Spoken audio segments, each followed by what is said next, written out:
സ്നേഹിതനായിരിക്കുന്ന ലാസർ മരിച്ചുപോയി. അവനെ കല്ലറയിൽ അടക്കം ചെയ്തു.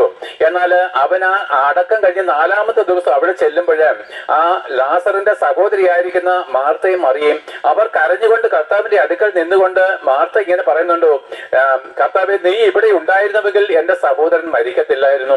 അതിന്റെ അർത്ഥം എന്താണെന്നറിയാം, കർത്താവ് നമ്മളോട് കൂടെ ഉണ്ടെങ്കിൽ പ്രിയപ്പെട്ടവരെ, മരണം മാത്രമല്ല പല അനർത്ഥങ്ങളും നമ്മളിൽ നിന്ന് മാറ്റപ്പെടും എന്ന് നിങ്ങൾ അറിഞ്ഞുകൊള്ളുവിന്.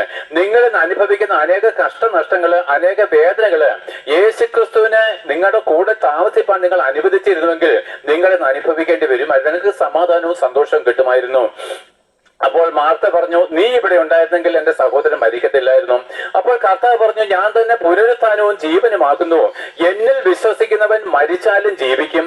ജീവിച്ചിരുന്ന് എന്നിൽ വിശ്വസിക്കുന്നവൻ, ആദ്യം ഇങ്ങനെ പറയുന്നു, എന്നിൽ വിശ്വസിക്കുന്നവൻ മരിച്ചാലും ജീവിക്കും.